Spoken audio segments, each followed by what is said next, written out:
Here's a couple scenario that literally comes up in therapy multiple times a week.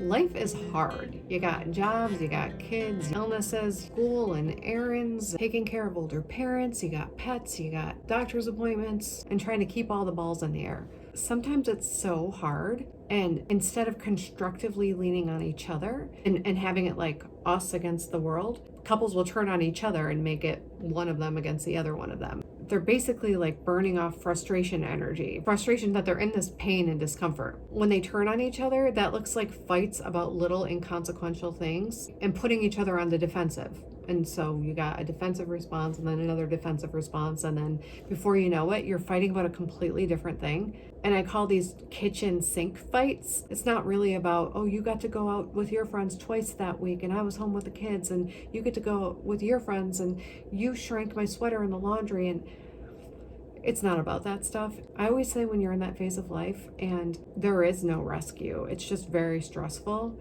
The consolation prize is having a partner who really understands what it's like to be you and really appreciates you. Say if you're having one of those kitchen sink fights, the least dysregulated person ideally will say like, oh my gosh, I'm noticing that this is not constructive. We got to take a break, do our individual work, and then come back and have this conversation. It never happens that smoothly the first 100 times, but eventually that'll be the protocol. And the person who initiated the break will initiate coming back and talking about it. When you're having a kitchen sink fight, none of it's going to be constructive until you take a break and each person does some individual work. The individual work is asking yourself, what is the story I'm telling myself right now? And what is the emotion that I'm having? What do I need from the other person in order to not feel that emotion? Sometimes it's what kind of accountability do I need to give myself in order to not feel this emotion? Sometimes the brain can play tricks like, just because she's telling me to clean up my shoes, that means she thinks I'm a piece of crap. And you got to call yourself out on that. Anyway, I'm going to give a little cliche here just because it's so common.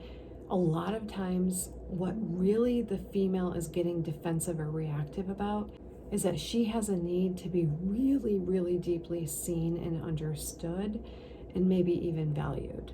She might be defensive, or she might bring out the big guns of criticism if she experiences her partner as being at all like too problem solving or too dismissive or not really hearing or appreciating her. And a lot of times what makes a husband in these situations a lot more reactive and defensive is if he's not getting the impression that his wife kind of sees him as a hero.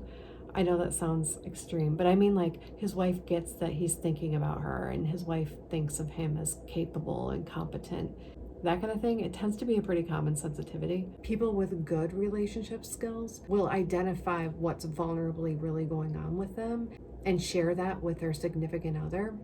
People with really good relationship skills will not necessarily just look for reassurance from their significant other, but will check themselves on their own sensitivities or stories they're telling themselves that might not be true. Like if the husband is thinking that the wife thinks he's a piece of crap because she tells him to get his shoes off the floor, or if the wife thinks the husband never cares about her because he responded with an attempt to problem solve instead of an attempt to validate.